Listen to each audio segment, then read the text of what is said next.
Hi, this is Micornus Phokane, the leader and the founder of Church Governance Solutions. I want to deal with some reasons why congregants need to pray for their pastors. Reasons why congregants or church members need to pray for their pastors. I want to start by making you aware that pastors are going through challenges like any other person goes through. And it is actually a myth of people that always think that pastors are perfect people, people that are not meeting any challenges, and they overburden generally pastors with a lot of burdens of their own, whereby you are coming to them for prayers, you are coming to them for finances, you're coming to them for counseling, you're coming to them for every single demand that you have, and you expect them to be able to help because they look to be perfect angels to you. They look to be people that are seamlessly having no problems at all. But this is what we want to speak about today so that we can be able as church members to start praying for our pastors because they definitely need our prayers as well. Now, pastors are going through challenges, and today we're studying a topic that will touch some of these challenges that pastors are going through. And I believe, as we mentioned them, it is for the purpose of you making them a prayer item as you pray for your pastor. This is very important that we know that they're going through certain challenges, and these particular challenges, they need prayers from their own members. And if you say you support your pastor in a particular church where you're fellowshipping, these are type of challenges that your pastor may be going through. And you definitely need to pray for your pastor because they are facing challenges as well as you are.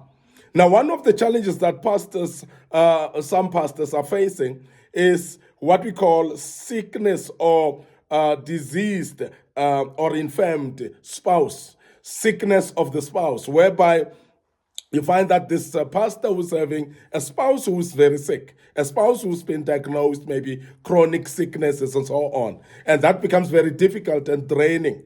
As you can imagine in your own family, when you've got a sick person in the family, it affects the mood of everyone. It affects finances for everyone. It affects the whole life of the family because there's a sick member of the family.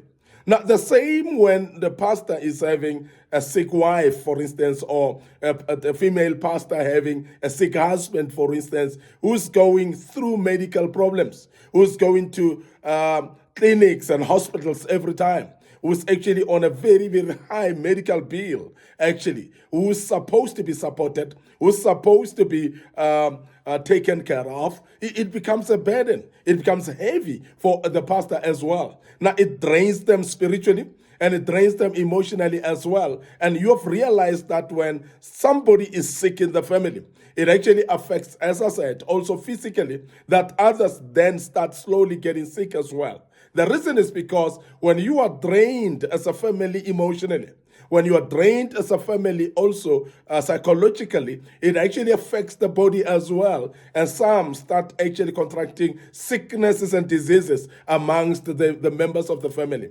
And I want to urge you to understand that when a pastor is going through the same of a spouse who is sick, it becomes very difficult for them because they carry the burden of everything in the family, looking after the children, taking the children to school and back, and also taking care of the family setup.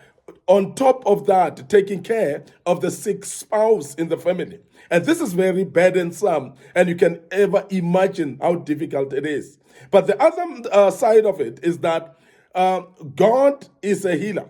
And while God is a healer, this challenge of having a sick spouse does challenge spiritually a pastor because when we trust in God for healing, if the healing doesn't happen at the time that the pastor may be expected to be happening, which could be immediately, because God works with his own time, it is possible that the faith may be shaken of the pastor as well. So in other words, if we are praying for our pastors, we elevate them in faith. We elevate them in the Spirit. We give them courage and strength as we pray that the Holy Spirit may elevate them above the challenge that they're facing. Now, a challenge of having a sick spouse is a very, very burdensome challenge. And I must emphasize that it is very important that you as a church member, you as a congregant, you pray for your pastor consistently.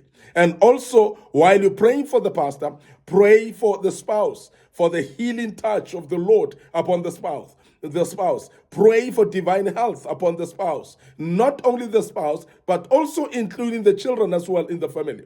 Continue praying for the children. Continue praying for their strength as well. Continue praying for the pastor.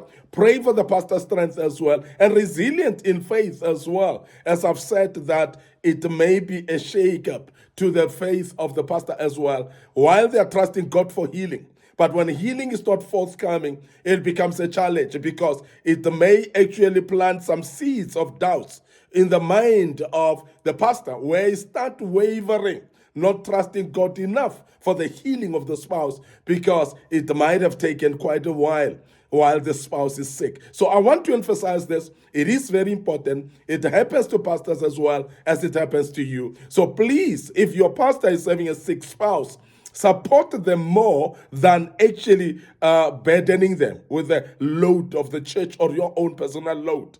So support them, pray for them, and support them in any means that you can, rather than overburdening them.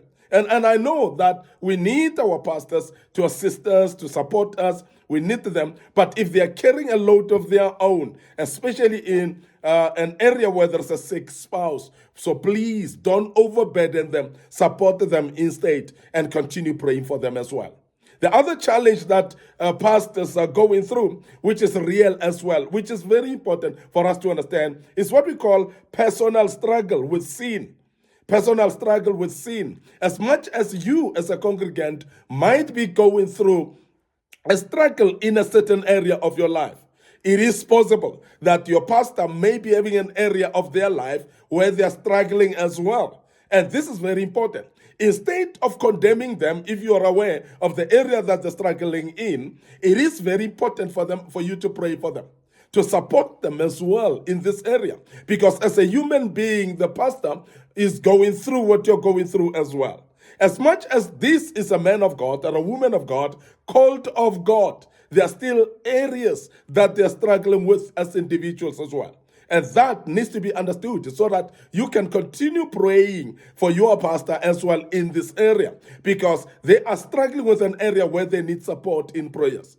And majority of congregants, when they hear that their pastor is struggling in a certain area, instead of giving support, they actually condemn the pastor because they expect the pastor to be a perfect human being.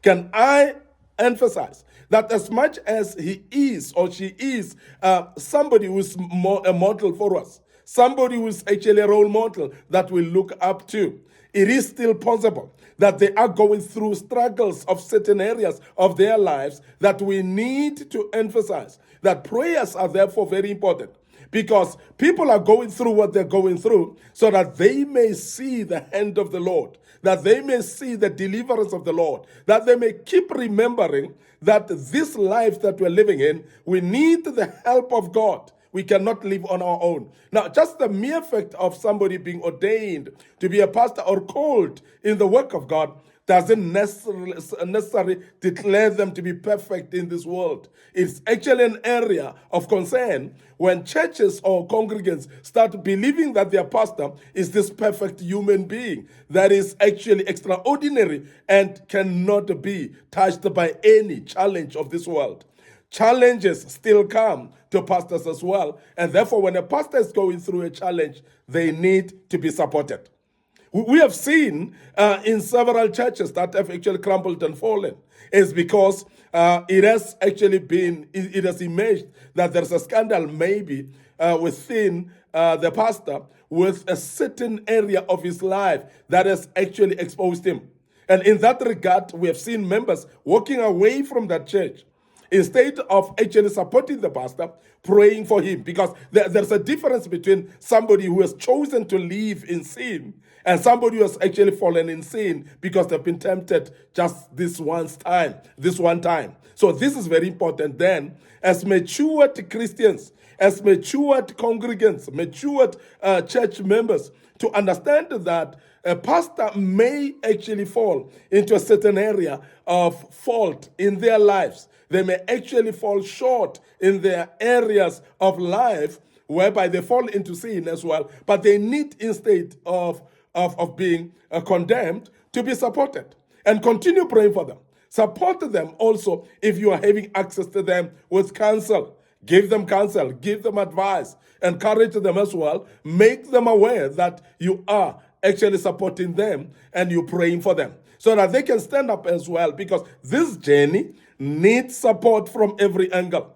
This journey needs prayers for us to pray for each other from every single angle so that we can be able to arrive at the destiny where God has actually set aside for us. It is not a destination where we are. It is a journey. And life is never a destination, but it's a journey. And not only to you as a church member, but also to the pastor. And I want to emphasize that from Church Governance Solutions, we say pray for your pastors, don't condemn them.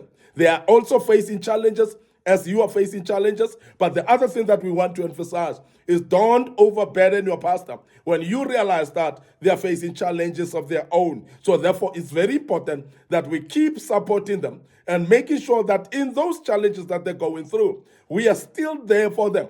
And they are aware that we are there for them. And we continue praying for them. And therefore, it becomes very important that we carry them on our shoulders as well as they carry us when we have got problems of our own. This is very key. And we emphasize this, that as Church Governance Solutions, so please take care of your pastor. They need you as well as much as you need to them. It cannot be one-sided, whereby you think that the pastor is this superhero that must carry all your burdens, while you cannot carry their burdens as well. That is very important that we emphasize. I want to end up here today. It was part one of this great topic. We'll continue with some few other challenges that the pastors are going through, that you need to pray for them.